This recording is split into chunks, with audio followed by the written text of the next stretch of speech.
Welcome to Kenton's videos. Enjoy the video. You start by confirming essentials. Update your iPhone and sign into your Apple ID, then enable family sharing so family can see locations. Once done, open Find My, tap Items and add the AirTag. Hold it next to your phone to pair. Name the AirTag for your child, then attach it to a secure spot on a backpack or clothing clip.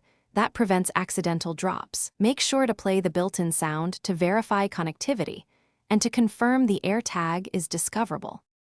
Next, configure tracking. Ensure location services and Bluetooth are on, and permit Find My to use location in the background so updates continue. Then enable Notify when found and set separation alerts for predefined places like home or school. This gives instant warnings when the AirTag moves away. Once configured, test precision, finding within about 10 to 30 feet to understand how the directional guidance behaves. Also, teach your child to listen for the AirTag sound. That simple habit speeds up recoveries and reduces panic. Finish by running a practical test.